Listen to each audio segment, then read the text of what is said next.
वालेकुम जी, ये बताएं कि वो कौन से नबी है जो बिन बाप के पैदा हुए? हज़रत ईसा अलैहिस्सलाम। माशाल्लाह। हम हमारा कौमी लिबास कौन सा है? ये नहीं पता। शलवार कमीज।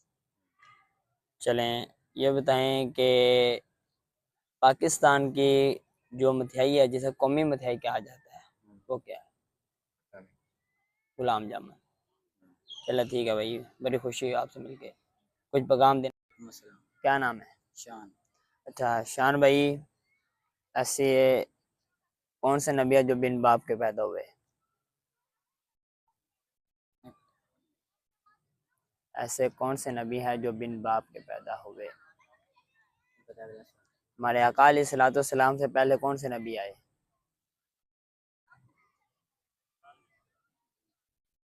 हमारे पहले खलीफा कौन है हज़रत अबू बकर सिद्दीक़, और आखिरी खलीफा?